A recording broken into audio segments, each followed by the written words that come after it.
Good morning, ladies and gentlemen. It's my pleasure to be here via video today. I apologize for not being here in person, but you'll understand why in just a few minutes. I'd like to thank the organizers, Dr. Ko and Dr. Choi, for having me present at this auspicious symposium. They've done great work in Yonsei with regard to advancing our understanding of robotic head and neck surgery. And I hope to share with you some of our work at the University of Pittsburgh on the anatomy and the pertinent three-dimensional anatomy of the oropharynx. So this is my daughter, who was recently born a couple of days ago, and this is the reason I'm delayed and unable to attend this symposium. But please do accept my most sincere apologies. So the Pittsburgh Robotic Head and Neck Surgery Program consists of myself, Dr. Robert Ferris, Dr. Steve Cameron, Dr. Melanie Naz, all of whom perform TORS procedures and now robotic neck dissections for the treatment of patients with malignant and benign diseases of the head and neck. As an introduction, I know that we're all very familiar with this data, but TORS has gained increasing popularity in the recent years based on the seminal work of Dr. Weinstein et al. From the University of Pennsylvania, and now spearheaded more aggressively at Yonsei University with the advent of newer technologies and newer operations. TORS obviously provides an attractive option to treat patients with oropharyngeal malignancies, and it has been used to treat patients with both benign and malignant lesions of this region. In the recent past, several surgeons have expanded the scope of the work to encompass larger tumors, or tumors that may extend to areas of the head and neck anatomy that are typically not reached through a transoral route. This clearly has led us to push the boundaries of the surgery that we offer with transoral robotic surgery. And as such, we must have a concomitant increase in our ability to understand the complex anatomy of this region. External approaches to this region are obviously well described, the transmandibular or transcervical approaches, which we've used for many, many years. And this anatomy is very familiar to most of us. However, the use of transoral approaches are more challenging, and the anatomy, while being constant, is seen from a different perspective. And this is really an important factor that needs to be taken into account. One of the most famous surgical quotes in my memory is as following, that anatomy is the basic science of surgery. And without a proper understanding of the anatomy of the region, our surgery is clearly more challenging and fraught with more potential complications. So the goal of the current presentation is to describe the vascular anatomy of the head and neck, particularly the oropharynx and lateral oropharynx and parapharyngeal space, as it pertains to transoral robotic surgery. And I'll also touch briefly on some of the nervous anatomy that we've been studying now in great detail. I should acknowledge the great work of Dr. Chengying Wang, currently at the China Friendship Hospital in Beijing, who spent a year with me in my anatomy laboratory and whose work I will be presenting mostly today. As we all know, the vascular anatomy is very important for transoral robotic surgery. Vascular injuries can lead to potentially life-threatening bleeding. They can often be difficult to control. And the best way to deal with life-threatening bleeding, or potentially life-threatening bleeding, is to avoid the injury to begin with. Therefore, a detailed knowledge of the anatomy of this area is really important for us to move forward and advance the safety and efficacy of transoral robotic surgery. So what I hope to provide here is a bit of a step-by-step approach to the vascular anatomy of the oropharynx and parapharyngeal space. This is a very busy slide, but I put the slide up so you can understand the incredible complexity of the anatomy in this area. We're showing here several of the major vascular structures, including the internal and external carotid artery systems, the stylopharyngeus and styloglossus muscles, the ascending palatine artery, which is a very, very small vessel located to the right lower quadrant of the picture. And the point of this slide is not to belabor the anatomy here, but just to give an idea of how complex this region can be if we were to traverse that pharyngeal constrictor plane and actually enter into the lateral pharyngeal space or parapharyngeal space. I hope that we can have our three-dimensional anatomy as well. I know that Dr. Ko and his fellows have been working prodigiously to make up for my inability to be present there and to present in 3D. So I hope that this will project appropriately. But in the interim, as a step-by-step guide, what we sought to do was to describe the anatomy from both the intraoral and transcervical approaches, and to connect the anatomy from the inside and the outside to give us a better understanding of where these vessels lie and the appropriate relationships of the great vessels. So here we see a cadaver which is placed in the traditional TORS position. The uvula is seen toward the center of the screen. A Maryland grasper and scissors are used to perform the dissection of the right tonsillar fossa. And in this first step of the dissection, the mucosa of the right tonsillar fossa is being removed while preserving the soft tissues and the constrictor muscles.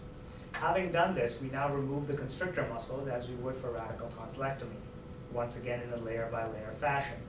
Now, this gives us access to the fascia that supersedes the parapharyngeal space, and this fascia, when it is retracted, gives us a glimpse of the parapharyngeal fat pad.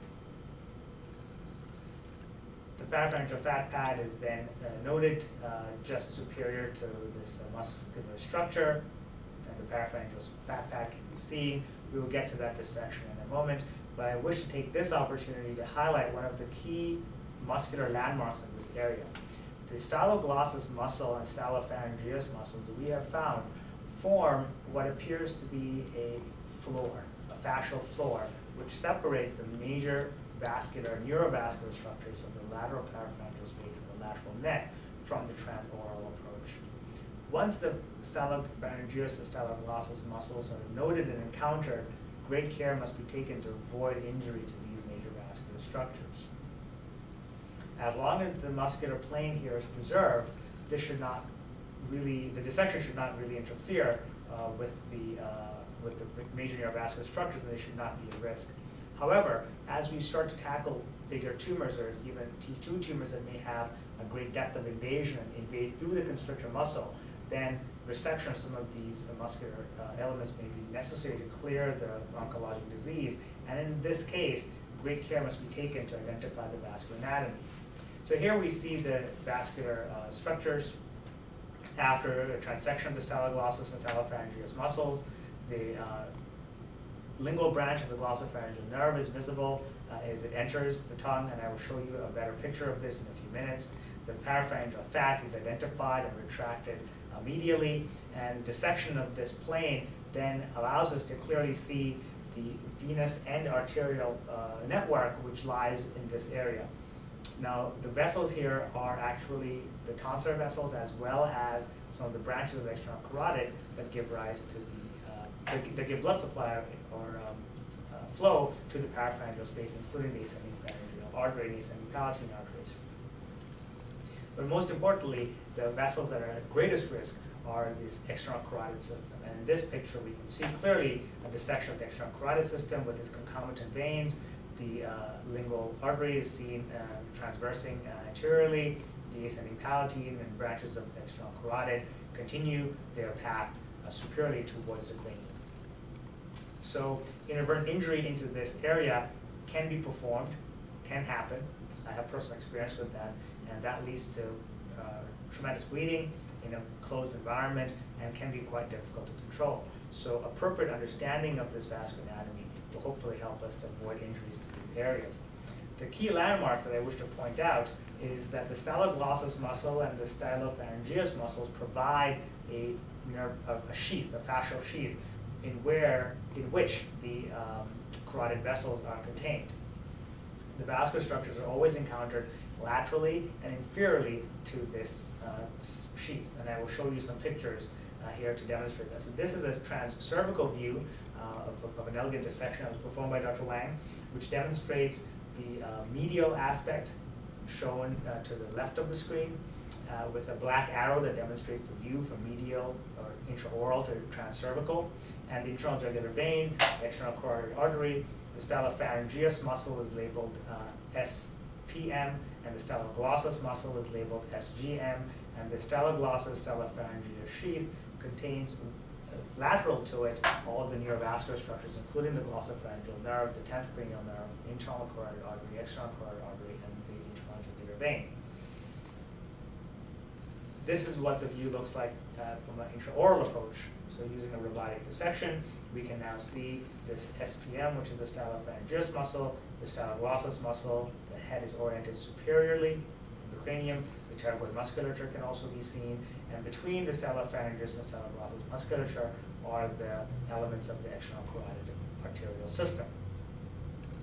Now, of note, we have performed dissections of 16 heads to date, and have identified that most frequently the internal and external carotid systems traverse the staphyloglottis and staphypharyngeus muscles in the cartoon labeled to the left of the screen, whereby the vascular system is completely protected as long as those muscular fascial layers are kept intact.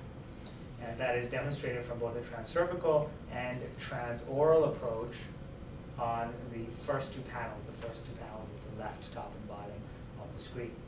However, rarely we encounter a very dangerous anomaly and a very dangerous variant whereby the external carotid system is actually dehiscent and dehisces between the staphyloglottis and staphypharyngeus muscular sheaths. And this is shown with a cartoon as well as images on the right side of the screen. And I will explain this in just a little bit more detail. This variant is not only noted in cadavers, but also in patients, and here is a recent patient who I had who had a very obviously ectatic external carotid system which bulged quite medially, as seen on both the coronal and axial computed tomography, CT angiograms, and demonstrates very aberrant and tortuous course of the carotid artery. If this is not recognized preoperatively, life-threatening bleeding can clearly ensue from a attempted resection of an oropharyngeal lesion in this area. Luckily, these are quite rare and present only about 8% of the cases that we've studied in our cadaveric dissections. I'll show now briefly a video demonstrating the robotic dissection of the tonsillar fossa and the external carotid system. This is a video of some of the slides that I had shown you previously, just to demonstrate the ability to perform this dissection in a cadaver. These dissections can be performed using the intuitive Da Vinci surgical system, or it can also be performed with the transoral approach with a headlight and meticulous manual dissection. We see here the removal of the constrictor musculature. Once the constrictor musculature is removed, the veins of the lateral pharyngeal space are clearly encountered. The fascial components on top of the veins can then be dissected, and with gentle dissection, we can see the external carotid system being skeletonized with the branches of the external carotid, and that's the main trunk of the external carotid, which is pointed to with the narrow dissector. A superior dissection then shows us the styloid process, which is pointed by the small arrow.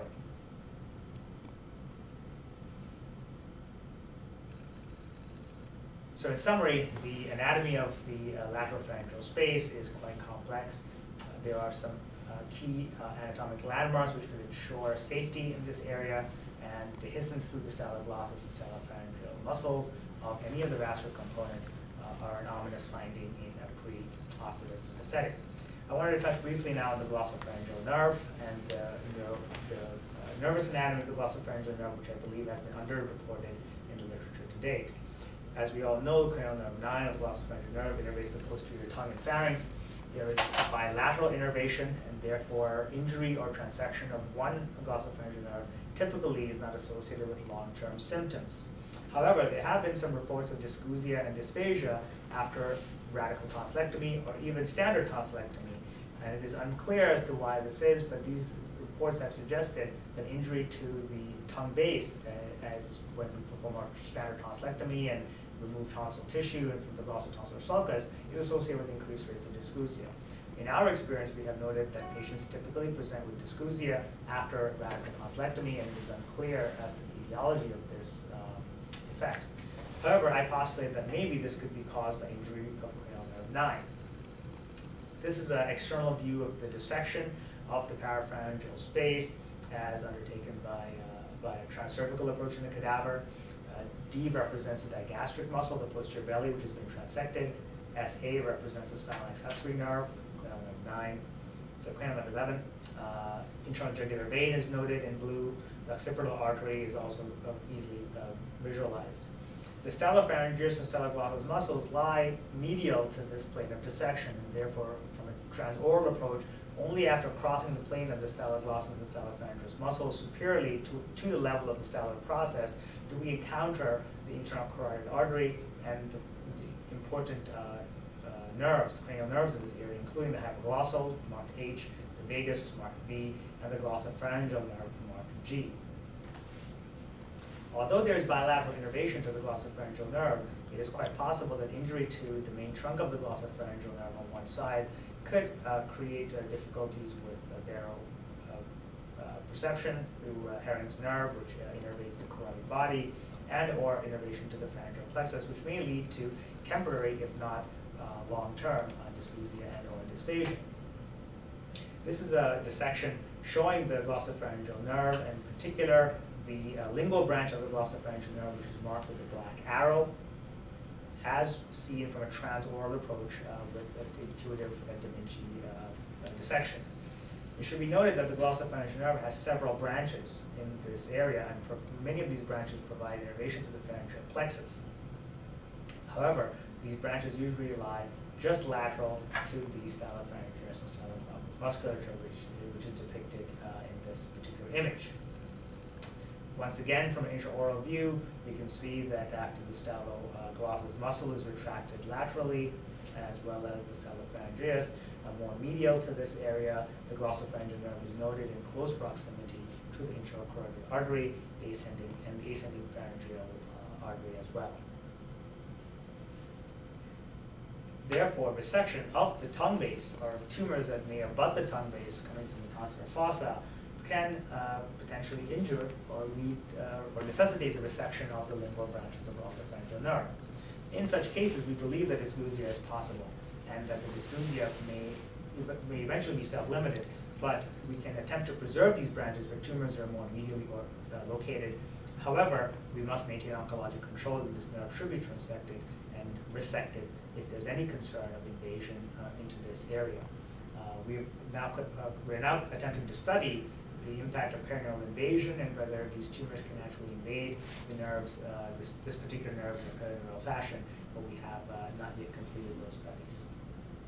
I hope that with this brief lecture, I've been able to demonstrate some of the relevant neurovascular anatomy of this area, and that we can move forward to study this more aggressively. Thank you.